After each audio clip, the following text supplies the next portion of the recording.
টি-20 series জিততে চায় টাইগাররা, 3 ডিপার্টমেন্টে ভালো খেলতে হবে সৌম্য সরকারের ভাবনা। ওয়ানডে সিরিজে পেসারদের ঘিরেই হতাশা, যদিও ইয়ান বিশপ বলছেন এরাই হতে পারে যে কোনো কন্ডিশনের সেরা। আলোচকে আপনাদের সাথে আছি আমি ফাহিম রহমান। সেন্ট কিটস থেকে সেন্ট ভিনসেন্টে পৌঁছে টাইগাররা প্র্যাকটিসে নেমে পড়েছে। ওয়ানডের হতাশা ঝেড়ে টি-20 সিরিজ জয়ের টার্গেট বাংলাদেশের। সৌম্য সরকার বলছেন 3 ডিপার্টমেন্টে ভালো খেললে ক্যারিবিয়ানদের হারানো সম্ভব হবে। যদিও ওয়েস্ট ইন্ডিজের বিপক্ষে এই ফরম্যাটে সবশেষ জয় 2018 সালে। ওয়েস্ট ইন্ডিজের সেন্ট কিটস থেকে তাদেরকে আমরা আরামসে বিট করতে পারবো। টিম ফিজিও থেকে ওষুধ বুঝে নিয়ে নিজের ব্যথা বা সমস্যা থেকে মুক্তির চেষ্টায় সৌম্য সরকার, কিন্তু কেউ জানে না কোন ওষুধে সারবে লিটন দাসের সমস্যা। মারাত্মক ব্যাট প্যাচে টি-20-র কাপ্তান লিটন আর তার দলের জন্য সামনে বড় পরীক্ষা, কিন্তু সেন্ট ভিনসেন্টে পৌঁছে প্রথম অনুশীলনেই আত্মবিশ্বাসের কথা শোনালেন সৌম্য সরকার। কারা বড় টিম কারা ছোট টিম সেটার থেকে বড় কথা হচ্ছে কারা 20টা ওভার ভালো খেলবে, 40টা ওভার ভালো খেলবে মাঠে। তো ওইটার জন্য অপেক্ষা করতে হবে। আমরা যদি 3টা ফরম্যাট ফাইনালে খেলার স্বপ্ন ভঙ্গ হয় এই সেন্ট ভিনসেন্টে।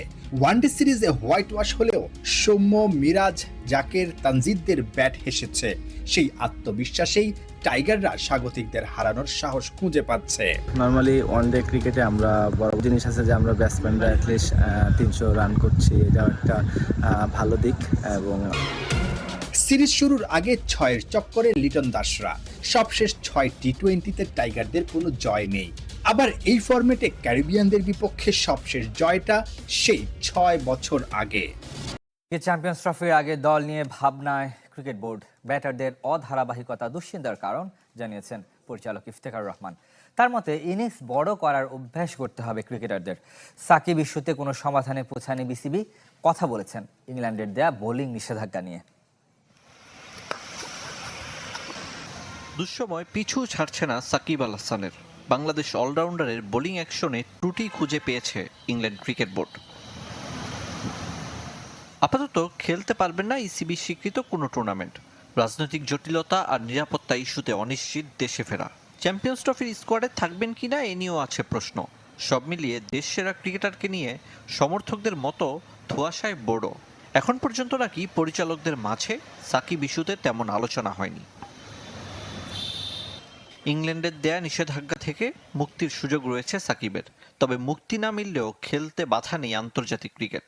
এমন পরিস্থিতিতে বিসিবি কতটা সহযোগিতা করবে? বোর্ডের একটা প্রসেস আছে, সো সুতরাং এই প্রসেস এবং সাকিবও হয়তো ওই প্রসেসে যাবে। কতটুকু করার আছে এটা ক্রিকেট অপারেশনের সাথে কথা বলতে হবে। এখনো আলাপ হয়নি। এখন দেখেন আগেরটা ছিল, লাস্টটা ছিল কি ঢাকায় খেলতে পারবে নাকি, এই পর্যন্ত ছিল। দল নিয়েও দুশ্চিন্তায় ক্রিকেট বোর্ড। চ্যাম্পিয়ন্স ট্রফির আগে শেষ ওয়ানডে সিরিজে হোয়াইট ওয়াশ বাংলাদেশ। ব্যাটারদের পারফরমেন্স ভাবাচ্ছে বোর্ডকে। আমাদের 4 প্লেয়ার ডিপেন্ডেন্টনেস ছিল অনেক, হ্যাঁ, সেখান থেকে আপনি সরে গেছেন। ইয়াঙ্গার জেনারেশনকে আপনি টাইম দিতে হবে। তো সমস্যা হচ্ছে কি আমাদের বড় রান করার হ্যাবিটটা নেই। আপনি যদি অন্যান্য দেশে যান লোকাল ক্রিকেটে কিন্তু 300 মারে 400 মারে, আমাদের বড় রান করার হ্যাবিটটা নেই। ওয়ানডে ফরম্যাটে ব্যাট পেয়েছে লিটন দাস। 5 ইনিংসে 6 রান করা লিটন ভুলে যেতে চাইবেন 2024 সাল। বিসিবিও সর্বকালের সবচেয়ে ভয়ঙ্কর ফাস্ট বোলারদের অন্যতম। বাউন্ডারি লাইনের গা থেকে বল হাতে দৌড় দেখেই ঘাম ঝরে যেত ব্যাটারদের। তিনি শোয়েব আখতার, অন্যজন বর্তমান ক্রিকেট বিশ্বের সেরা পেসার। তাকে খেলতে গিয়ে বিপাকে পড়েন বিশ্বের সেরা ব্যাটাররাও। তার বলের গতি, নিখুঁত ইয়র্কার, রিভার সুইং ব্যাটারদের কাছে আতঙ্কের। বলছি জাসপ্রীত বুমরার কথা। এবার বুমরার জন্য পরামর্শের ডালি সাজিয়েছেন পাকিস্তানের সাবেক পেসার শোয়েব আখতার। আন্তর্জাতিক ক্রিকেটে 400-র বেশি উইকেট রয়েছে বুমরার। সব ফরম্যাটেই বিশ্বের অন্যতম সেরা বোলার বলা হয় তাকে। তবে ক্রিকেট ক্যারিয়ার আরও দীর্ঘায়িত করার জন্য বুমরাকে টেস্ট থেকে সরে দাঁড়ানোর পরামর্শ দিলেন রাওয়ালপিন্ডি এক্সপ্রেস।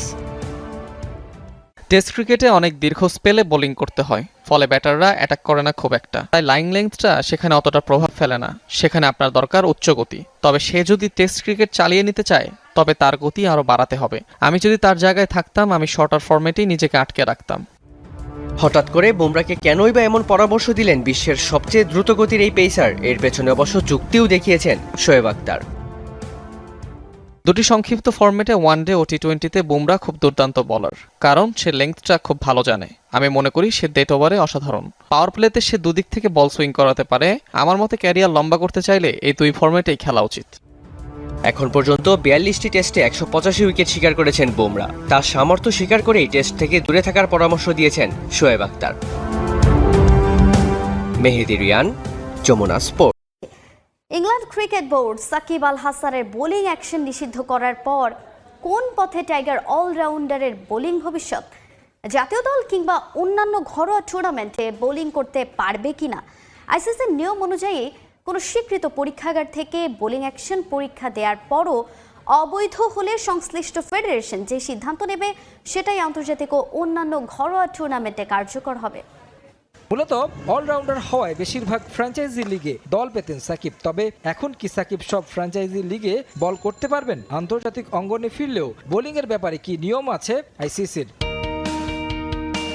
অবৈধ বোলিং অ্যাকশনের ব্যাপারে বেশ কিছু নিয়ম বেঁধে দেওয়া আছে ক্রিকেটের নিয়ন্ত্রক সংস্থার, যেখানে কোনো ক্রিকেটারকে ঘরোয়া ক্রিকেটে নিষিদ্ধ করা হলে কি করতে হবে, আন্তর্জাতিক অঙ্গনে ফিরতে হলে কোন কোন পরীক্ষার মধ্য দিয়ে যেতে হবে, সব বিষয়ে উল্লেখ আছে আইসিসির অবৈধ বোলিং অ্যাকশন সংক্রান্ত অনুচ্ছেদের 11.1 ও 3-এ।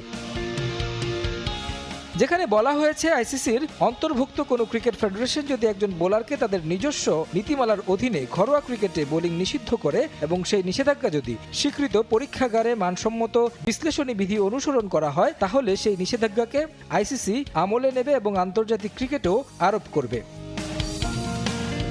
ঘরোয়া ক্রিকেটের ক্ষেত্রে অবৈধ বোলিং অ্যাকশনের ব্যাপারে কি নিয়ম আইসিসির? বিশ্বে চলমান আছে বেশ কিছু ফ্র্যাঞ্চাইজি লিগ যেখানে আগ্রহ আছে সাকিব আল হাসানের। তবে সেখানেও দুঃসংবাদ টাইগার অলরাউন্ডারের জন্য। কোনো আনুষ্ঠানিকতা ছাড়া সব জাতীয় ক্রিকেট ফেডারেশন এবং তাদের অধীনস্থ ঘরোয়া ক্রিকেটেও একই নিয়ম কার্যকর হবে। আইসিসি এবং জাতীয় ক্রিকেট ফেডারেশনগুলো সিদ্ধান্ত আরোপ ও কার্যকরের জন্য সব পদক্ষেপ বিধিসম্মতভাবে নেবে।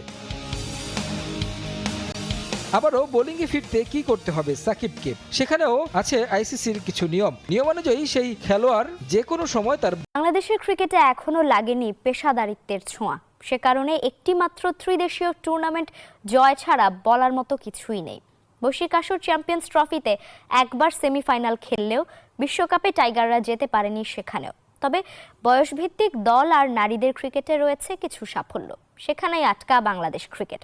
বিস্তারিত শুভ দেবনাথের রিপোর্টে। 1000 কোটি টাকার বিসিবি কিন্তু এখনো পেশাদারিত্ব আসতে শুরু করেনি। সে সরকার যায়, বিসিবির সভাপতি আসে, সভাপতি যায়, পরিবর্তন আসে পরিচালনা পর্ষদেও, কিন্তু মাঠের লড়াইয়ে বাংলাদেশ এখনো প্রতিপক্ষের জন্য ত্রাস হয়ে উঠতে পারেনি। ঘরোয়া ক্রিকেট এখনো চলে দায়সারা ভাবেই, মাঠের বাইরে নানা ঘটনার জন্ম দেয়, বারবার হাস্যরসের খোরাক যোগায়। অত খারাপ না, কিন্তু ভালো টিমের সাথে পারাটা কঠিন। এই মুহূর্তে আমরা কিছু বলতে পারবো না বোর্ড থেকে আমরা কি করতে পারি, বিকজ আমরা তো আসলে একজন ব্যক্তিগত মানুষকে নিরাপত্তা দেওয়ার মতো আমাদের নাই, মানে কি বলবো, অ্যাবিলিটি নাই আর কি। বাংলাদেশ ক্রিকেটের ইতিহাস বেশ পুরনো, কিন্তু মাঠের বাইরের পেশাদারিত্বের বড্ড অভাব। 2-1 ম্যাচ জিতলেই আলোচনা বাড়ে, ক্রিকেটারদের জাতীয় বীরের আখ্যা দেওয়া হয়। টাইগারদের প্রিয় ফরম্যাট ওয়ানডেতে টানা 2টি সিরিজ হার, আফগানিস্তানের পর ওয়েস্ট ইন্ডিজ, শেষ 6 ম্যাচে মাত্র 1টি জয়। এসব দেখলেই বোঝা যায় বাংলাদেশ দিনকে দিন কতটা পিছিয়ে যাচ্ছে। ইমরুল কায়েস, মোসাদ্দেক সৈকতরা জানালেন তাদের ক্যারিয়ারে বিসিবি কখনোই সহযোগিতার হাত বাড়ায়নি। যতদিন জাতীয় দলে খেলেছেন ততদিন খবরে, তারপর বিসিবির পক্ষ থেকে কখনোই কোনো দিক নির্দেশনা পায়নি।